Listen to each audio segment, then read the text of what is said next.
Yeah, I'm rolling. All right. So here we are, 2020. All right. And then I'm doing something where I'm kind of out of my element. You know, this isn't what I usually do. I'm usually a video guy. I'm editing, I'm shooting and doing that kind of stuff. Did I use that word correctly there, Walter? Walter's on the backside. If I say filming, he gets all upset with me. But we have a graduate who walked in from 1966, Dan Hurley. And I thought, you know what? We got to get this down. And Mike Caroli, who's a great interviewer, wasn't here. And so I had to step in to do the job of interviewee, or you're the interviewee, and we wanted to interview you and kind of talk to you about your experiences here at the school. Well, the funny part about all this is that Mike Hurley, that's my brother's name. Really? Yeah. Huh. Of course, he's gone, but that's besides the point. Yeah, this is amazing. Totally amazing. Yeah. My days go back to the Hotel Sonesta with the originality of CSB. Yeah, and it's funny because we talk about these stories sometimes at the Hotel Sonesta, and I've talked to Chris about them. I wonder if people actually believe that the school was in the Hotel Sonesta. So tell us a little bit about that. It's kind of interesting to think about, because there was a lot of interest to become broadcasters. I was already working part-time. I was a high school kid, senior, and I had been working at a couple of small stations part-time around the area here in Connecticut, and I was kind of like doing some things with I believe it was DRC at the time, not a lot, but I was really getting charged up about being there. I was like I guess today they would call it an intern. Right. Okay. Now, let me ask you a quick question. When you thought of DRC, what did you think WDRC stood for, the call letters, DRC? Well, I knew the truth. Oh, you did? I knew the truth. Okay. And what was the truth? The truth was that Dickie Robinson's mom owned a radio station. Right. The Dick Robinson Company. No, not really. Now, speaking of Dick Robinson, yes, I know I'm going to try and get him on the phone. I know he was in a recording session today, so let's see if he answers. This will be kind of cool. If he doesn't, then it's bad radio, but we'll see what happens here. There's never such a thing as bad radio. No. You just move on to ad-lib. Right. Hold on, Jim. I'll get him for you. All right. So that was Helen, Lady Helen, and she's the musicologist of his radio show. So he still does a radio show. He's on about 90 stations around the country. He does a show that's... Oh, there he is. Who's there? Yeah, son number one, Jim, and I have a graduate from 1966. Dan Hurley is in the room, and he has stories that date back all the way to the Hotel Sonesta. Oh my God! It was a Hotel America back then. Yeah, I thought that's what it was. I thought that is that Hurley? Yeah. You're not Irish, are you? Of course I am. What else would I be? God bless you. You were. Who else? Do you remember anybody else, Dan, that was in your class? Actually, no, I really don't. I'm trying to think about it, and it's like some names come to you, but then I'm not sure that they were actually in the class. Really? What did you do when you finished? When I finished the class, I actually went and took a course in the third class FCC license, which was important back then, and I passed that, of course. And then I went on to work up in Albany area at TRY for a little bit. Then I went out to Buffalo to. Oh, please! I need you on this. Oh, hold on! I need you. Yeah, this different. I gotta do this. Yeah, go ahead. I'm sorry. Oh, that's TRY up in Albany, Schenectady, and Troy, and Buffalo. I think that was the name. I don't know. You're talking 50 years ago. You probably got a better memory. The TRY was Albany, Schenectady, and Troy. Yes. Tri-City. Tri-City areas. But and what did you do? I did Buffalo? Then I went to Buffalo to WKBW. I worked a part-time weekend show there. And from there, I went and spent a fill-in for, what's his name? Larry, good grief. I don't know. I went Larry who? Larry Ludak. Lujak. Oh, yeah, Lujak. And Out of Chicago? pardon me? Was he in Chicago then? Yeah, Or at, yes, at WLS. Yeah. I did a WLS, yep. God almighty. I did a couple of months there, and because he was sick, if I remember right, he had like a heart attack, and he couldn't work for a while, and then he finally started coming back part-time, and then he took back over again, and I disappeared in the woodwork. And Now, how long have you been back there? From radio? No, in Connecticut. Oh, I've been in Connecticut for a long time. I came back to Connecticut back in the 70s. I had spent 5 years in Washington D.C. at WEAM and then I had a little squabble at EAM and moved over to PGC for a year, and then went back to Weem. And Oh my! they took Well, what'd you do at Weem? News or morning show. morning show? Morning Unbelievable. drive. The name of Dan Hurley. No, I was known as Jefferson Davis, the president of the South. Jefferson Davis. Yeah, well, we were on the south side of D.C., so we were the Confederate station. So Unbelievable. So he started at the school in 1966, but before that, he was an intern at WDRC, which he remembers the call letters being, the Dick Robinson Company, which was a station your mom owned, and then that's the way he put it. And then he took the course at the Hotel America, I guess, was the actual name of it. Do you remember any of the instructors? Do you remember any of the where it was? Was it in a? Oh no, we would use Jimmy.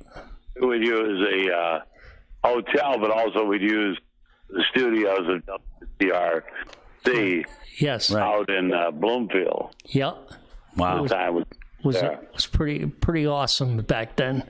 It's just one fellow, I don't remember his name, that was an instructor during that time. He was a tall guy. Gosh, he was. I'm not. Long John Wade. Yeah, that could have been it. That could have been the Long John. Yeah, God Almighty. Really, way. Oh my God. Way back. Long time ago. Definitely. Well, I wanted to at least give you a call, Dick, and have him say hello to you, and we'll continue on. I know you got a show that you're recording down there for the radio station in Florida. There's a great drummer here, and you don't remember. You remember, you're old enough, or maybe you are. You remember Eartha Kitt? Yes, of course. Girl that did Santa Baby and all that shit. Yeah. He was her drummer. How many years were you her drummer? Over a decade. Her drummer. Wow. And she wasn't the easiest person to work for. A lot of those artists weren't. but she was in love with this guy. Oh. And it was really, well, great to talk. Where are you living?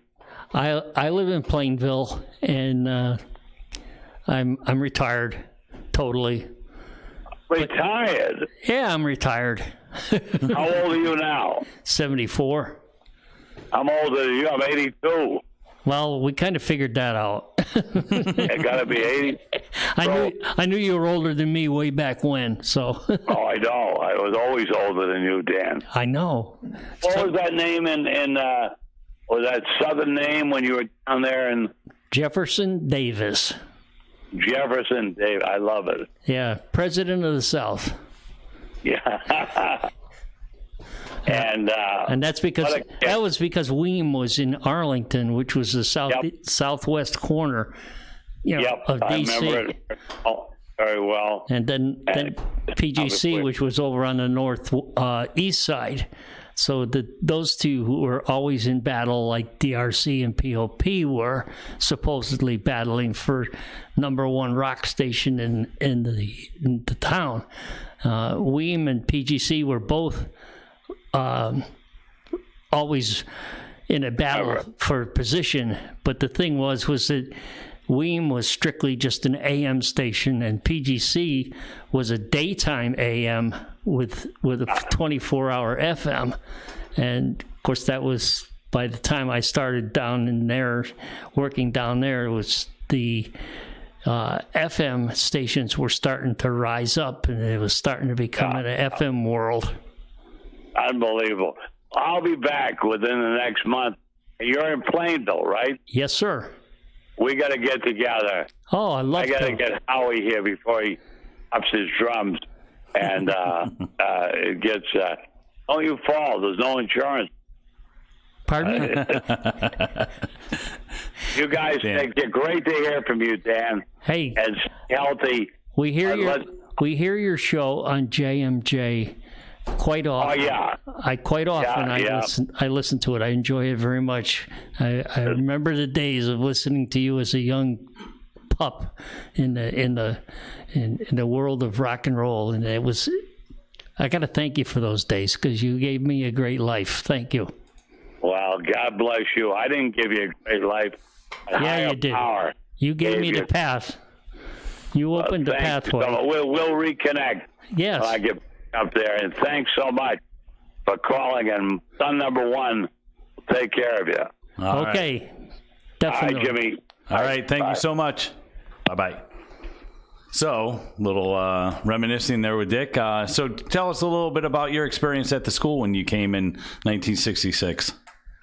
Well, basically, I think I was more starstruck, even though I was working in broadcasting. I was very starstruck of the instructors. Right. And I mean, that's looking back and thinking of what it was all about, and trying to pull out who the instructors were. Like I said, I remember one fellow being a giant. Yeah. I'm no short guy, right? But he was a head above me, right? And see, I didn't know a lot of the instructors back there at the Hotel America. Well, they were mostly personalities from the radio station. From the radio station, right? Yeah, yeah.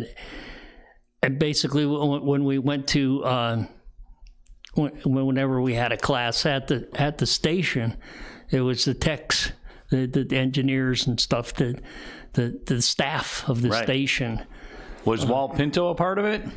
Does that name ring a bell? Actually, Walt Pinto, Walt Dibble. Yeah. There were a bunch of them during those. Crazy thing. I wound up coaching Walt Dibble's son. Oh, really? Yeah. A couple of times. In broadcast or in sports? No, in baseball. In baseball. Because I started out to be a baseball player. Right. And actually, after I'd gone to CSB, I wound up going to Florida for the summer. Right. My senior, after I graduated.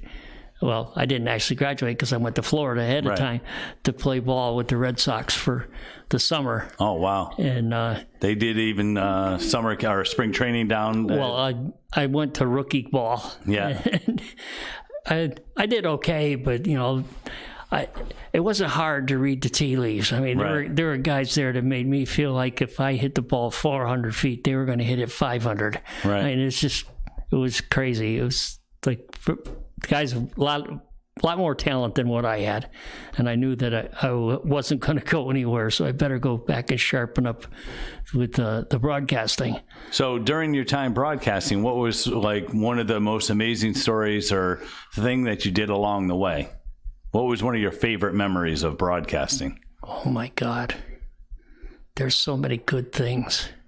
Oh, I'm sure. I mean, with all those radio stations being in Washington, Chicago, Buffalo. Chicago was fun. Chicago was fun because Chicago is a great city. Well, you had to learn a whole new language, right? In order to eat.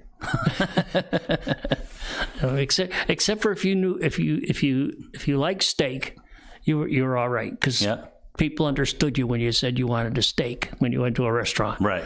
But if you wanted like what we call a grinder here, Right. I think you needed to know, if I remember right, it was like you had to know what a hoagie was. A hoagie. If I remember right, it was hoagie. Yeah. I've heard that term. Yeah. The other big one was shots, jimmies, and sprinkles. Oh, but that's That's a small thing. that was easy enough. Yeah. I'm trying to think of somebody. Oh, instead of sausage, the best thing you could ask for was bratwurst. Oh, all right. Oh God, yes. The Midwest bratwurst is phenomenal. I don't know, it just doesn't taste the same here as it does out there. I don't know what it is. But The it's city, Chicago. It's gotta be. How about celebrities along the way? Anybody that you interviewed? Any big names that you talked to? Fortunately, like when I settled, actually in all these other places, I sort of came in contact with the people that were promoting different things, but I never really got to meet anybody because I was never there long enough to be there for a show. Yeah. And I was afraid I was starting to get a reputation as somebody to come in and grab a rating and get out. Mm-hmm. But I finally settled down in D.C. And when I settled down in D.C., especially at Weem, we did a lot of shows back then in the late 60s at the DAR Constitution Hall. Right. And so consequently, I got to meet a lot of the artists that were popular during that time. Right. And Four Seasons. oh yeah, I met them Oh yeah. a couple of times. Yeah. John Sebastian, Love and Right. Spoonful. Oh wow. In fact, See, that's when that whole music scene was blowing up. it was awesome. We met the Beach Boys one time. Yeah. Trying to think of some of the other ones that we actually. And then I think the other amazing thing was AM was becoming the underdog, and FM was kind of building during that time. So Absolutely. it's amazing to think that, people listened to AM radio and had to put up with that sound. And then this little thing called FM started to come around and actually overpowered the AM signal and became the number one, Well, actually, format. what seems to happen was the availability for FM became more worldwide, Right. whatever. Didn't it have just Cars. a better sound too, though? Oh, Even FM, definitely. I mean, you went under a bridge, you didn't lose the signal. Right. Where with AM, you go in a tunnel or a bridge or whatever, you come out the other side, you hope you're still connected. So when you started, did you think FM was going to be as popular as it was? Never. Yeah, everybody probably thought of it like HD radio, nothing's going to happen with that. I never gave it much thought as far as being a real popular mode of people listening, Right. to get big numbers. Yeah. But my year that I spent at WPGC, with the FM being the stronger of their AM FM combination, it was amazing the listenership that they gathered just through the FM. Right. And that was like 1970. Wow. And in DC at that time, there was a radio station, WMAL, which was the equivalent of our growing up WTIC here in Hartford. Right. They had Hardin and Weaver in the morning, where Bob Steele was here in the morning. Yeah. And Hardin and Weaver, they owned the market, AM. Right. But their FM station was growing, and it was basically back then they started calling them underground. And they were playing album cuts. Right. They were playing the 4 and the 5 minute long songs, whereas we were playing the 3 minute AM version, Right. the cut down copy, And so consequently, a lot of people were starting to prefer the album cut. Right. That sort of, so the FM listenership grew. Right. When did so in my ignorance here, but when did cassettes start coming into play? Was that late 70s? cassettes. Yeah, cassettes. When was that? So I know the 8-tracks. Yeah, I'm going to say mid-'70s, late 70s. Yeah. Yeah, so people, I mean, it became more readily available to people to go out and purchase album cuts anyway. Yes. But even the 8-tracks, back then, But it's amazing how technology has changed and stuff like that throughout the years. That was a thing that I've observed in my lifetime, which is crazy, is you're gone from a platter that you didn't dare drop. So let me ask you a question. Do you know the whole thing about, so there was the 78, the 33, and the 45. Right. So 45 plus 33 equals 78. Isn't that awesome? Yeah. Did you ever? I never paid attention to that. That's something I learned on modern technology, a thing called Facebook. It was one of those things one day, But yeah, so 78 minus 33 is a 45. I'll be darned. I never realized that. I never put all that together myself. Me neither. Yeah. So you started off with the platters, then you went to 8-track. Yeah. I actually, from the platters, the hard big discs, to the smaller vinyl discs, which were not as delicate as the bigger ones. And then to the 45s, everything was 45s for years. It was all 45s. And then I more or less, about the time things started changing to, or the radio station started doing more cartridge. The cart machines. Machines. They had to do the tone on it. And then did they teach you at Connecticut School of Broadcasting back in 1966 how to bulk erase a cart machine? Oh, and how you had to pull it away? Oh, yeah. Now, is that a myth that you actually had to pull it away waving Well, it was probably smart to do that. Yeah, otherwise you would have gotten the little warp sounds in it. Get a little funky chunk in the sound at the end of it or beginning of it. But it was the cart machines were starting to come into effect, and they were the radios, because the limitation of the playlists. Right. Your 45s were wearing out fast. Right. From being played. Yeah, especially if you were queuing them back and forth a little bit. Absolutely.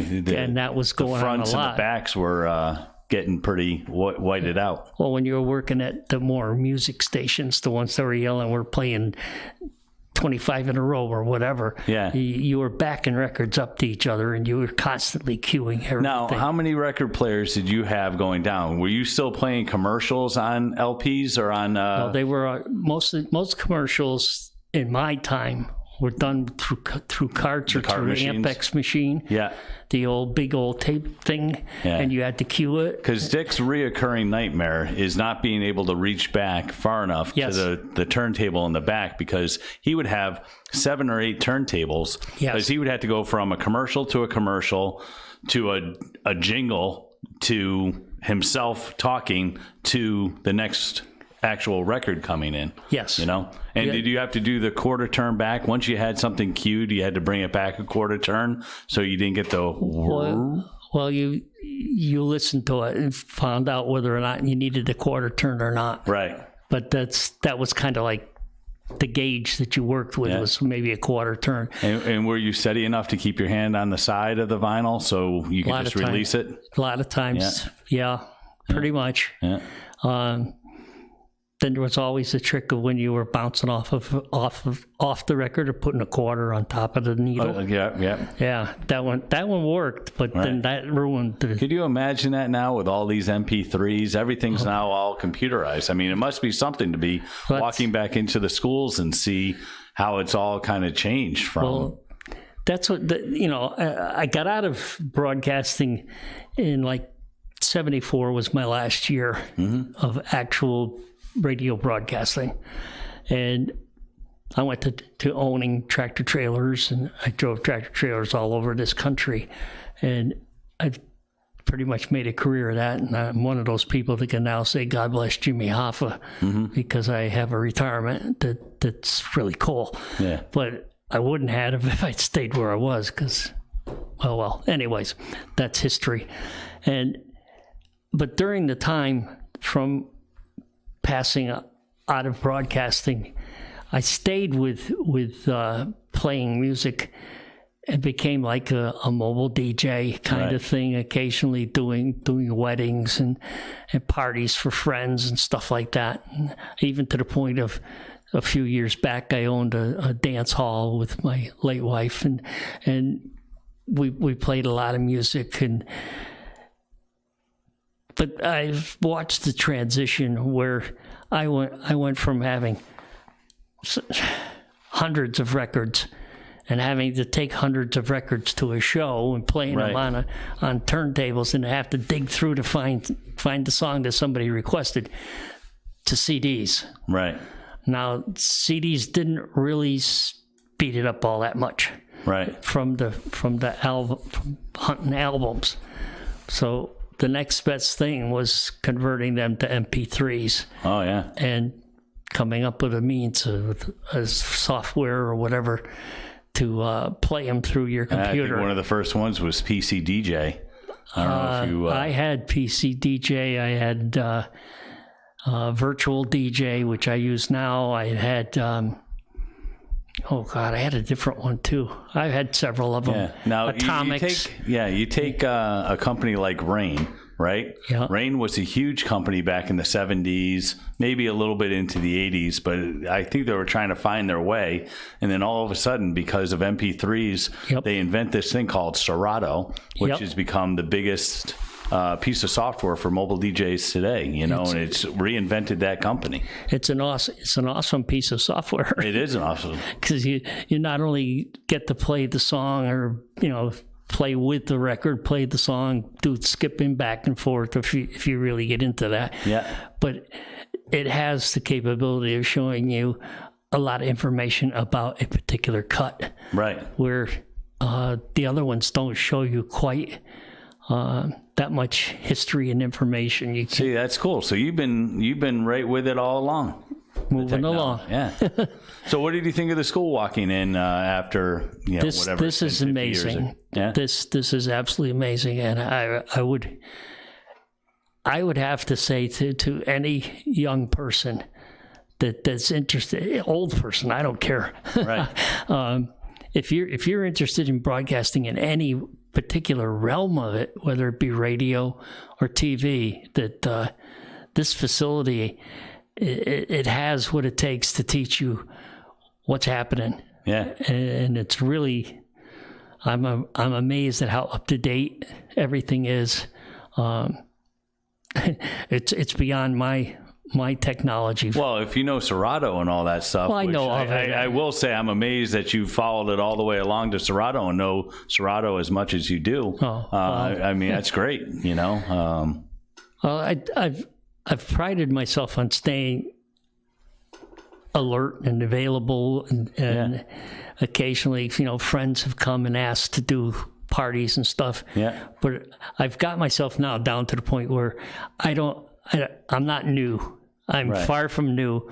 If you want to hear 60s and 50s and 40s and 70s and even 80s, I've got a really good collection. Oh, that's great. But as far as getting beyond the 80s, I'm well, country wise, I'm right up to pretty much up to date, but. That's another story. That's the one format that I never could get into for whatever reason. Love all music. Dick's got me into jazz. Grew a lot of appreciation for jazz from doing and producing his shows, and then all the way up through the hip hop time and everything else. But country is just one format that I couldn't get down. Hip hop kind of pushed me over to country. Oh, really? All right. That was also from the dance hall days. Oh, really? Yeah. See, back in the 80s, I was a big fan of, from Farmington, Connecticut, up on top of a mountain, I would be moving my antennas around trying to get the signals in from New York. So I was a big listener to KISS, 98.7, DJ Red Alert, and those guys out of the New York stations. That's what I loved. Well, and then my father would say, "What are you doing to that poor record?" Because you'd see me because I had the 1,200 turntables. Well, I kind of, in my days of driving cross country, it turned that the country music stations were the ones that were the strongest and stayed with you the longest, so you didn't have to fiddle with the dial and find somebody else. And most of the announcers that were working the country stations were very personable. Yeah. Which is kind of what I grew up with as far as your radio stations around here. I don't know if they realize or not how fortunate from the Hartford market, the various talent that came through this market in the 60s and even into the 70s. We had some of the greatest announcers in the history of broadcasting as far as I'm concerned. Bob Steele and just amazing names. You start with the fact that you had some of the national names like Joey Reynolds. Yeah. And a local guy. Dick's still good friends with Joey. They get together a lot. That's cool. Yeah. And unfortunately, we lost who I thought was one of the greatest announcers that we ever heard was Ken Griffin. Oh, yeah. Unfortunately, he's passed away now, but he was just absolutely a brilliant announcer, and he taught me a lot, which was really fantastic. And there was just so many. Got, what was it, Dr. Love from POP, and even Wolfman did a syndicated show here, and I mean, we've had some of the bigs. I mean, Howard Stern came through here, and then he came back as a syndicated show. Yeah, so started at CCC, didn't he? Right. Yeah. So back then, do you know what CCC stood for? It had something to do with Bill Savitt. You remember Bill Savitt? Yes, I do remember. POMG. Yeah, Peace of Mind Guarantee. Yeah. No, it was something with diamonds, crystals, clarity, and whatever they say about diamonds. That's what CCC stood for. I didn't know that. Yeah. No, that's new. Well, that's good. At least I was able to teach you something new here at Connecticut School of Broadcasting. But it's been great talking with you, and nice catching up with you. And again, when Dick gets back up, I think it would be a hoot to have him come down, and maybe he could run this podcast for us and take it from there. But that'd be awesome. It's been great catching up. Oh, I've enjoyed it so much. This is really a fantastic place. And if there's any plug that I could make for the school, I'll certainly make it, because in the early frontier experience of CSB, I had a great career. Yep. I'm sure that with the instructors you have here today, that they could create a career for a lot of people, and help them to it's amazing how live a great life, maneuver through in this business. Even behind the scenes guys like me. I got hired by a guy who graduated the year after you did, who was Father John Gadzak. Oh, yeah, cool. So, he graduated the school in 1967, and he hired me in 91 maybe. That was my first job. So I did the daily mass. I was always behind the scenes. I didn't want to be on the air. I've always wanted to be, video production and that kind of stuff. And I think that's one of the coolest things about the school today is that it's not just about broadcasting. There's so much with content and everything else that we're kind of teaching here. So it's really kind of evolved. I've been joking with a lot of my friends about the fact that old DRC disc jockeys go to work at JMJ. Right. Yeah. There are a lot of them over there. There sure are. But that makes them a better station, too. Right. Yeah. No, definitely and so. They're all CSB He's got graduates. a great format. I do enjoy his format. Yep. So it's a nice curated station. Yep. Yeah. So, all right. Well, thank you very much. And good talking to you. And again, when Dick gets back, maybe we'll try this again. Oh, this will be awesome. All right. Thank you. Great. Thank you very much for the opportunity. All right.